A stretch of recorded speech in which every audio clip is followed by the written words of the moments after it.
అందరికీ నమస్తే అండి. జగన్మోహన్ రెడ్డి భోగాపురం ఎయిర్‌పోర్ట్‌ని అడ్డుకోవడానికి ప్రయత్నించాడు అనడానికి మీకు ఇంకొక వీడియో చూపిస్తానండి. ఇగో జగన్మోహన్ రెడ్డి పక్కనే ఉన్న వ్యక్తి వైఎస్ఆర్‌సీపీ పార్టీ నాయకుడు. అప్పుడు ఆ నియోజకవర్గ ఇన్ఛార్జో లేదంటే జిల్లా ఇన్ఛార్జో అనుకుంటా. ఇగో జగన్మోహన్ రెడ్డి గారు పక్కనే ఉన్నాడు. ఈయన ఏమని మాట్లాడతాడంటే ఒకసారి ఆయన మాటలు వినిపించిన తర్వాత మనం మాట్లాడదాం. మేము చెప్తున్నాం జగన్మోహన్ రెడ్డి గారు అంటే ప్రజల్లో ఎంత నమ్మకం అంటే ఒక్క చిన్న ఉదాహరణ చెప్తాం. 4 రోజుల క్రితం ఇక్కడికి వస్తే ఆ మేడకి ఎదురుగుండా కడుతున్న మేడకి ప్లాస్టింగ్లు చేస్తున్నారు.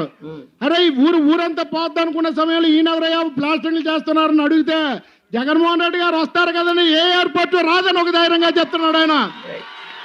అంటే ఆయన ఏమని మాట్లాడారు? జగన్మోహన్ రెడ్డి గారు ఇక్కడికి వస్తున్నారు కదండి, ఇక్కడికి ఏ ఎయిర్పోర్ట్ రాదనే నమ్మకం మాకు ఉంది.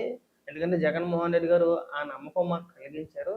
ఈ మధ్యన ఎప్పుడు మాట్లాడినా జగన్మోహన్ రెడ్డి గారు విశాఖపట్నం ఎయిర్పోర్ట్ని అడ్డుకోవాలని ప్రయత్నం చేస్తూ కోర్టులో పిటిషన్ వేస్తాం అంటున్నారు. కాబట్టి మా ఊర్లో ఎయిర్పోర్ట్ రాదండి, నా బిల్డింగ్ నేను హ్యాపీగా ప్లాస్టింగ్ చేయించుకోవచ్చు వాళ్ళు చెప్పిన మాటలే. మరి ఇంత క్లియర్గా ఇన్ని ఆధారాలతో సహా దొరికేసిన తర్వాత మళ్ళీ ప్రెస్ మీట్ పెట్టి సజ్జల రామకృష్ణారెడ్డి లేదండి, ఎడిటింగ్ చేసేరండి, కట్ చేసేరండి, ఈ పనికి మళ్ళీ డైలాగులు దేనికండి? ఇప్పుడు నిజంగా కృషి చేసి ఉంటే లేదండి భోగాపురం ఎయిర్పోర్ట్కి సంబంధించి జగన్మోహన్ రెడ్డి గారి పాత్ర కూడా ఉందండి, ఆ రోజు పోరాటం చేసాడని చెప్పి అనుకోవచ్చు. దేనికోసం పోరాటం చేసాడు? కోర్టులో మాట్లాడితే కోర్టులో కేసులని మాట్లాడుతున్నారు కదా. భోగాపురం ఎయిర్పోర్ట్ పైన కోర్టులో కేసులు వేసినాడు ఎవడండి? జగన్మోహన్ రెడ్డి కాదా? దాని వెనకాల జగన్మోహన్ రెడ్డి కదా ఉన్నాడు, వాళ్ళ చేత కేసులు వేయించిందే జగన్మోహన్ రెడ్డి కదా. అనేక వీడియోలు ఆధారాలతో సహా ఉన్నాయి. వాళ్ళు వచ్చి పెద్ద పెద్ద ఉపన్యాసాలు. మీకు ఇంకొక వీడియో ఇంకొక సంఘటన చెప్తా. ఈరోజు సాక్షి పేపర్ చూడండి, ఎక్కడా కూడా భోగాపురం ఎయిర్పోర్ట్కి సంబంధించి జగన్మోహన్ రెడ్డికి క్రెడిట్ ఇచ్చే ప్రయత్నం చేయలే, వార్త కూడా వేయలే. ఎక్కడో లాస్ట్లో వేసినట్టున్నారు. సజ్జల రామకృష్ణారెడ్డి మాట్లాడిన ఆ వీడియోలకు ప్రెస్ మీట్కి సంబంధించి ఒక వార్త లాస్ట్లో వేసారు. ఫ్రంట్ పేజీలో ఎక్కడ భోగాపురం ఎయిర్పోర్ట్ క్రెడిట్ జగన్మోహన్ రెడ్డికి ఇవ్వాలనే ఉద్దేశం ఎక్కడ వార్త రాయాలి, వాళ్ళకు కూడా అర్థమైంది. ఇక భోగాపురం ఎయిర్పోర్ట్కి సంబంధించి మనం ఎంత తక్కువ మాట్లాడితే అంత మంచిదని చెప్పేసి వాళ్ళకి అర్థమైంది.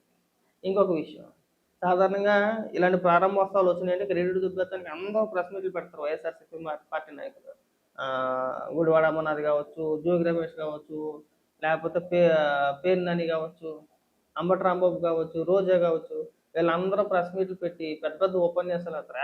ఏమీ లేదు, మొత్తం అంతా కూడా మా వాళ్ళే వచ్చింది, మా జగన్మోహన్ రెడ్డికి క్రెడిట్ ఇవ్వాలని చెప్పేసి మాట్లాడతారు. అసలు గత 2 రోజులు బట్టి వీళ్ళ ప్రెస్ మీట్ పెట్టి భోగాపురం ఎయిర్పోర్ట్ గురించి మాట్లాడే ప్రయత్నం అయినా చేశారా? వాళ్ళకి తెలుసు. ఏదో సోషల్ మీడియాలో ఆడావడి తప్పితే ఎక్కడా కూడా జగన్మోహన్ రెడ్డి ఈ భోగాపురం ఎయిర్పోర్ట్కి పనిచేసాడంటే ఎవడన్నా ఆ విషయం వైఎస్ఆర్సీపీ పార్టీ నాయకులకి తెలుసు. అందుకే కదా ప్రెస్ మీట్లు పెట్టి మాట్లాడట్లేదు, లేకపోతే వదులుతారా? ఈ పాటికి ఇంత సైలెంట్గా ఉంటారండి? ఒకసారి చూడండి, YSRCP party official YouTube channel కానీ లేదంటే అఫీషియల్ పేజీలు కానీ చూసినా కానీ ఎక్కడ కూడా వైఎస్ఆర్సీపీ పార్టీ నాయకులు ప్రెస్ మీట్ పెట్టి మాట్లాడిన దాఖలా లేవు. ఒక్క సజ్జల రామకృష్ణారెడ్డి మాట్లాడేది తప్పక. కాబట్టి ఏంటంటే ఎక్కడైనా దీనిపైన క్రెడిట్ చూపించే ప్రయత్నాలు ఎక్కడైనా ఆపేస్తే బాగుంటుంది. కొన్ని సందర్భాల్లో సజ్జల రామకృష్ణారెడ్డి కొన్ని మంచి మాటలు మాట్లాడుతూ ఉంటాడు. అంటే జగన్మోహన్ రెడ్డికి పనికొచ్చే కాదు, మనకు పనికొచ్చే మాట. ఇప్పుడు భోగాపురం ఎయిర్పోర్ట్ పైన రకరకాల ప్రశ్నలన్నీ వస్తూ ఉన్నాయి. కొంతమంది ఏమో వైఎస్ఆర్సీపీ పార్టీ హయాంలో చేశారని, కొంతమంది ఏమో క్రెడిట్ మొత్తం జగన్మోహన్ రెడ్డికి ఇవ్వాలని చెప్పేసి మాట్లాడుతున్నారు. అయితే అసలు వాస్తవం ఏంటి అనేది సజ్జల రామకృష్ణారెడ్డి బయటపెట్టాడండి. ఒక వీడియో చూపించాడు ఇందాక సజ్జల రామకృష్ణారెడ్డి. అయితే పూర్తి వీడియో చూపించాడు. పూర్తి వీడియో చూపిస్తే కనుక బ్రహ్మాండంగా ఉండేది. అయితే సగం మాత్రమే చూపించాడు. అసలు భోగాపురం ఎయిర్పోర్ట్కి సంబంధించి ఎర్ర బస్సు కూడా రాని ఊరికి ఎయిర్ బస్సు ఎందుకు, ఎయిర్పోర్ట్ ఎందుకు అని జగన్మోహన్ రెడ్డి అన్నట్టు ప్రచారం చేస్తున్నారండి. అసలు అలా అనింది జగన్మోహన్ రెడ్డి గారు కాదు.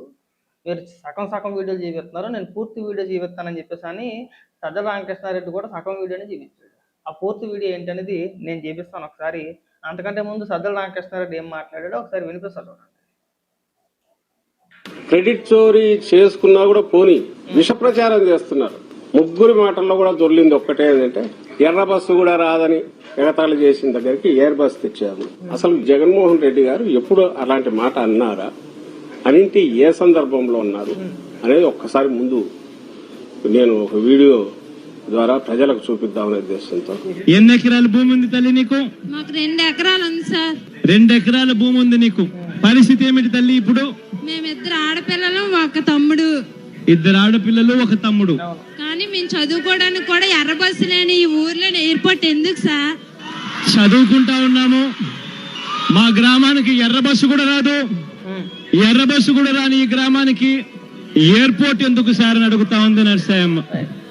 అప్పట్లో వేల ఎకరాలు భూమి కావాలా, ఇక్కడ ఒక అంతర్జాతీయ ఎయిర్పోర్ట్ అంటే ఒక అంతర్జాతీయ నగరం. అమరావతికి లక్షల ఎకరాలు ఉన్నప్పుడు ఎయిర్పోర్ట్ కు 15,000 ఎకరాలు లేకపోతే ఎట్లా ఆయన ఉద్దేశం కావచ్చు చంద్రబాబు నాయుడు గారిది. సో అని అప్పుడు అంటున్నప్పుడు దానికి సంబంధించి ప్రజల నుంచి నిరసన వస్తున్నప్పుడు అసలు దేనికోసం ఎందుకని మరి అప్పాబయ్య కవర్లు వద్దనే ప్రజలు ఎవరో కూడా భోగాపురం ఎయిర్పోర్ట్ ని వ్యతిరేకించలేదు. ప్రజల ముసుగులో భోగాపురం ఎయిర్పోర్ట్ కంప్లీట్ అయితే క్రెడిట్ మొత్తం కూడా చంద్రబాబు నాయుడు గారికి వెళ్ళిపోతాయి. ఆ ప్రాంతం డెవలప్మెంట్ అవుద్ది. విశాఖపట్నం నుంచి భోగాపురం మధ్యలో డిస్టెన్స్ ఏదైతే ఉందో ఆ ప్రాంతం అంతా కూడా అభివృద్ధి చెందుద్ది. అప్పుడు మనం చెప్పే అప్పాబయ్య కవర్లు ఎవడో వినడు. మన సంక్షేమ పథకాల పేరుతో సంవత్సరానికి ఏకంగా 15,000 రూపాయలు ఇచ్చేస్తామంటాం కదా, వాటికి ఎవడ కూడా లొంగడు. ఎవరికాడి ఉపాధి దొరుకుద్ది, చక్కగా సంపాదించుకుంటారో 10 రూపాయలు వెనకేసుకుంటారు. అది మనం చూడలేము. దానికి ఒక పేరు పెట్టారు. అలా చూడలేక భోగాపురం ఎయిర్పోర్ట్ పరిధిలో చుట్టుపక్కల ప్రాంతాల్లో తెలుగుదేశం పార్టీ నాయకుల భూములు ఉన్నాయండి. గంటా శ్రీనివాస్ గారి పేరు కావచ్చు, లేదంటే అయ్యన్న గారి పేరు కావచ్చు. అప్పుడైతే అవంత్ శ్రీనివాస్ కూడా అప్పుడు టీడీపీలో ఉండేవాడు. ఆయన పేరు ప్రస్తావిస్తూ వీళ్ళ ముగ్గురు చంద్రబాబు నాయుడు గారికి బినామీలండి, వాళ్ళ భూములు ఇక్కడే ఉన్నాయండి, తద్వారా చంద్రబాబు నాయుడు గారు లబ్ధి పొందుతారని చెప్పేసి మాట్లాడి భోగాపురం ఎయిర్పోర్ట్ని నేను ఆపేస్తాను అని మాట్లాడాడు. ఒకసారి ఆ వీడియోలు కూడా చూపిస్తాను చూడండి. ఎక్కడ పోతా ఇదిగా వీడియో. పక్కన విశాఖపట్నం ఎయిర్పోర్టును అభివృద్ధి చేసుకునే అవకాశాలు పూర్తిగా ఉన్నాయి. అభివృద్ధి చేసుకుని విశాఖపట్నం ఎయిర్పోర్టు పక్కన చెన్నై ఎయిర్పోర్ట్ కన్నా ఇంకా పెద్దదిగా కూడా చేసే పరిస్థితి ఉంది. బాంబే, ముంబై ఎయిర్పోర్ట్ కన్నా కూడా ఇంకా పెద్దదిగా చేసే అవకాశాలు, పరిస్థితులు అన్ని కూడా పక్కనే ఉన్న విశాఖపట్నం ఎయిర్పోర్టుకు ఉన్నాయి. మన విశాఖపట్నం ఎయిర్పోర్టును వదిలేయమని చెప్పి ఏ ఒక్కరూ కూడా మనకు చెప్పలేదు. పక్కన నేవీ కూడా అన్ని రకాలుగా మనకు సహకరిస్తూ తోడుగా ఉంటుందని చెప్పి వాళ్ళు చెప్తా ఉన్నప్పుడు, ఎవరికీ అభ్యంతరం లేనప్పుడు చంద్రబాబు నాయుడు గారు ఈ మాదిరిగా ఎయిర్పోర్ట్ షిఫ్ట్ చేసి, ఈ మాదిరిగా ఇష్టం లేకపోయినా కూడా భూములను సేకరించి చెనిక్కాయలకు, బెల్లాలకు ఈ మాదిరిగా పేదవాడి భూములు లాక్కునే కార్యక్రమం చేయడం చంద్రబాబు నాయుడు గారికి మంచిది కాదని చెప్పి మరొకసారి గట్టిగా హెచ్చరిస్తూ, చూసావా ఏమన్నాడా, ఇక్కడి నుంచి ఎవరో వెళ్ళిపోమంటలేదు, నేవీ వాళ్ళు కూడా ఏమీ అభ్యంతరం తెలపట్లేదు. మరి అలాంటప్పుడు విశాఖపట్నం ఎయిర్పోర్ట్ ఉండగా భోగాపురంలో ఎయిర్పోర్ట్ ఎందుకు నిర్మించాలి అని జగన్మోహన్ రెడ్డి గారు అడిగిన ప్రశ్న. అంటే ఏంటి, ఆల్రెడీ మనకి ఇక్కడ ఎయిర్పోర్ట్ ఉంది కదా, భోగాపురంలో మీరు ఎయిర్పోర్ట్ నిర్మించవద్దు అనేది దాని అర్థం కదా. మరి వ్యతిరేకించినట్ట, సమర్థించినట్ట? వ్యతిరేకించినట్టే కదా. ఇంకా ఉందో చూడండి. భోగాపురం ఎయిర్పోర్ట్ని ఎలాగైనా సరే అడ్డుకుంటాను, కేసులు ఎత్తాను కోర్టులో అన్నాడు. ఆ పదాలు కూడా వస్తావు సరే వినండి. మరొకసారి మళ్ళీ మీ అందరికీ కూడా చెప్తా ఉన్నాం, గట్టిగా పోరాడుదాం, గట్టిగా నిలబడదాం. ఇంకొకటి కూడా చెప్తా ఉన్నా, కోర్టుకు కూడా పోదాం, కోర్టులో కేసులు వేసైనా కూడా గట్టిగా దీన్ని ఆపే కార్యక్రమం చేద్దాం. ఏమన్నాడు విన్నావా? కోర్టుకు పోదాం, కోర్టులో ఏవైనా సరే ఎన్ని కేసులు వేసైనా సరే దీన్ని ఆపే ప్రయత్నం. దీన్ని ఈ భోగాపురం ఎయిర్పోర్ట్ నిర్మాణాన్ని ఆపే ప్రయత్నం చేద్దామని చెప్పేసి జగన్మోహన్ రెడ్డి మాట్లాడిన మాటలు. మరి దీనికి సమాధానం చెప్పండి. మీకు ఏదైనా చేతనైతే, మీకు దమ్ము ఉంటే దీనికి సమాధానం చెప్పండి. ఎందుకు ఊరికే క్రెడిట్ చోరీ? అసలు భోగాపురం ఎయిర్పోర్ట్ మీకు సంబంధం లేని అంశం. ఊరికే నామకే వేస్తూ ప్రజలు ఏదో మభ్య పెట్టడానికి 2023లో ఒక శంకుస్థాపన చేశారు. మీరు చేసింది ఏమీ లేదు అక్కడ. క్రెడిట్ చోరీ చేయడానికి మనం ఒక శంకుస్థాపన చేసి పాడిస్తే సరిపోతలే. చంద్రబాబు నాయుడు గారు మళ్ళీ అధికారంలోకి వస్తే ఖచ్చితంగా ఆయన అలాగే కంప్లీట్ చేస్తాడు, దీన్ని అయితే వదలడు. ఆ రోజు మనం క్రెడిట్ దొబ్బేయచ్చు. ఈ పిచ్చి తెలివితేటలు ఇవన్నీ కూడా. ఇలాంటి డ్రామాలు చాలా చూశారు, కానీ ఇకనైనా ఈ డ్రామాలు కట్టిపెడితే బాగుంటుంది. కనీసం ప్రజలు నవ్వుకుంటున్నారు అనే ఇంగిత జ్ఞానం కూడా మీకు లేకపోతే ఎలాగండి? ఉండాలా వద్దా?